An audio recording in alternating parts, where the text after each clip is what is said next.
Well, that brings us to DKIM.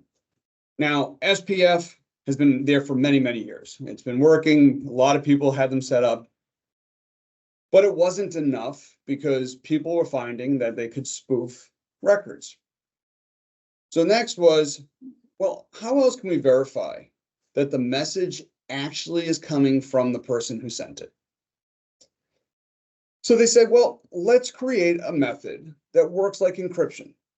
And the sense being is that if you're familiar with encryption, for those of us in my generation, you think about the decoder rings you used to get in the cereal boxes. You would spin it, and an A meant to B or B meant to whatever, and you could decode that.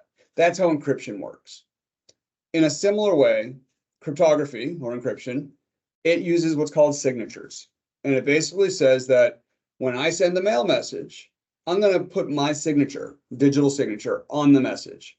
I'm also going to put in a record up at the domain name again what my public signature is. And literally what the email servers will do is it'll take a look at the message coming in, it'll take a look at the public record and make sure they match. If it matches, it says, great, you're legitimate. If it doesn't match, it depends on how your mail server determines to do that, but that is what it does. Now, what this does better than SPF is it helps handle spoofing. Now, what is spoofing? Spoofing is basically you getting a message that looks like it came from yourself. Now, why isn't that stopped with SPF? Well, because people are sending messages utilizing your mail server to pretend to be you. So when they get the message saying, hey, I've created this fake message, it's coming through.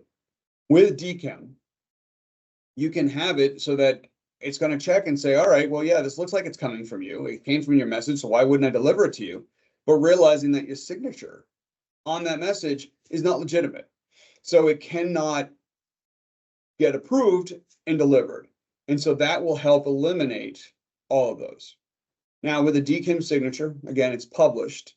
There is no necessary rejection. So you're not going to know, did it get through, did it not get through? And it also depends on if the server receiving it follows the DKIM method. Most of the major servers out there do.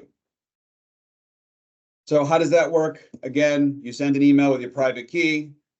Receiving mail server says, all right, let's check the domain name record. Does the public key match the private key? It does. Great.